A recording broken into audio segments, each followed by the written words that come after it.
नमस्कार, तुमचं पुन्हा एकदा स्वागत आहे माझ्या यूट्यूब चॅनलवर. आज महाशिवरात्री आहे. महादेवांचं नाव घेतलं की आपल्याला शांतता आठवते. पण एक गोष्ट खूप कमी लोकांना माहीत असते. महादेव ध्यानात बसणारे योगी असले तरी ते प्रेम न समजणारे नव्हते. त्यांची आणि पार्वती मातेंची कथा ही फक्त देवांची कथा नाही. ती संयम, प्रतीक्षा आणि खरं प्रेम काय असतं याची कथा आहे. ही कथा पार्वतीपासून सुरू होत नाही, तर ती सुरू होते सती मातेपासून. सती ही राजा दक्षाची मुलगी होती. लहानपणापासूनच तिच्या मनात एकच नाव होतं, ते म्हणजे शिव. कोणी तिला सांगितलं नव्हतं, कोणी शिकवलं नव्हतं, पण ती मनातून त्यांनाच पती मानायची. तिने कठोर तप केला आणि शेवटी महादेवांनी तिचं प्रेम स्वीकारलं.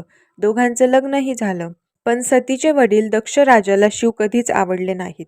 त्यांना वाटायचं, हा कसा जावई?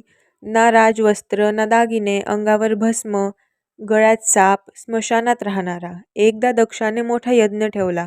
सगळ्या देवांना बोलवलं, पण शिवाला नाही. सतीला हे कळलं. महादेवांनी तिला थांबवलं, पण ती म्हणाली, वडिलांचं घर आहे, निमंत्रण नसलं तरी मी जाईन. ती गेली, पण तिथे तिच्यासमोर शिवांचा अपमान झाला. ते तिला सहन झालं नाही. त्या दुःखात, त्या वेदनेत सतीने यज्ञकुंडात स्वतःचा देह त्याग केला. ही बातमी जेव्हा महादेवांना कळाली, पहिल्यांदाच संपूर्ण सृष्टीने शिवाचा विरह पाहिला. ते शांत राहिले नाहीत. त्यांनी सतीचं शरीर उचललं आणि जगभर फिरू लागले. ना ध्यान, ना समाधी, फक्त वेदना. सृष्टी अस्थिर झाली. जेव्हा विष्णूंनी सुदर्शन चक्राने सतीच्या शरीराचे तुकडे केले, जिथे जिथे ते पडले तिथे शक्तिपीठ निर्माण झाली. पण शिव पुन्हा एकटे झाले. काळ पुढे गेला. हिमालय राजा आणि मेना देवी यांच्या घरी एक मुलीला जन्म झाला, पार्वती. लहानपणापासून तिला ही शिवांविषयी अनोखी ओढ होती. ती शिवलिंगाजवळ बसायची, शांतपणे प्रार्थना करायची. कारण आत्मा आठवतो जिथे तो आधी जोडलेला असतो. ती मोठी झाली आणि तिला समजलं, तिला शिवांनाच पती म्हणून मिळवायचं आहे. पण शिव अजूनही ध्यानात होते. त्यांना संसारात रस नव्हता. पार्वतीने ठरवलं. तिने राजकन्येचं आयुष्य सोडलं. महाल, दागिने, सुख सगळं सोडलं. ती जंगलात गेली. सुरुवातीला फळं खाल्ली, नंतर पाने, नंतर फक्त पाणी आणि शेवटी काहीच नाही. वर्षानुवर्षे ती फक्त शिवांचं नाव घेत बसली. ऊन, पाऊस, थंडी, शरीर अशक्त झालं, पण तिचं मन नाही. देवांनी तिला विचारलं, इतकं का सहन करतेस? ती म्हणाली, मला शिव हवेत, कारण मला त्यांच्याकडून काही नको आहे. महादेवांनी तिची परीक्षा घ्यायचं ठरवलं. ते साधूच्या रूपात तिच्या समोर आले आणि म्हणाले, तू ज्याच्यासाठी तप करतेस तो शिव. तो स्मशानात राहतो, भस्म लावतो, साप घालतो. असा पती तुला कशाला?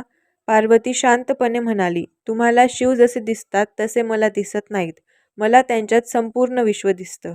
हे ऐकून महादेव स्मित केले. त्यांनी आपलं खरं रूप दाखवलं. देव, ऋषी, गंधर्व, गण, नाग, संपूर्ण सृष्टी साक्षी ठेवून शिव आणि पार्वतीचा विवाह झाला. शिवाच्या बारातीत देवही होते आणि भूत प्रेतही, कारण शिव कोणालाही नाकारत नाहीत आणि पार्वतीने सगळ्यांना स्वीकारलं. म्हणूनच ती अर्धांगिनी झाली. ही कथा आपल्याला एक गोष्ट शिकवते. खरं प्रेम म्हणजे बदलण्याचा प्रयत्न नाही, स्वीकार असतो आणि प्रतीक्षा कधीच वाया जात नाही. म्हणून महाशिवरात्रीला शिव पार्वतीची पूजा करतात. आज फक्त एक क्षण शांत बसा, डोळे बंद करा आणि मनात हळूच म्हणा, ओम नमः शिवाय. कधी कधी देव इच्छा पूर्ण करण्याआधी मन शांत करतात. हर हर महादेव. व्हिडिओ आवडला असेल तर एक छोटासा लाईक करा आणि अशा शांत मनाला आधार देणाऱ्या कथा ऐकण्यासाठी चॅनलला सबस्क्राईब करायला विसरू नका. तुमचा एक सबस्क्राईब मला आणखी अशा कथा बनवण्याची ताकद देतो. पुन्हा भेटू पुढच्या व्हिडिओमध्ये. हर हर महादेव.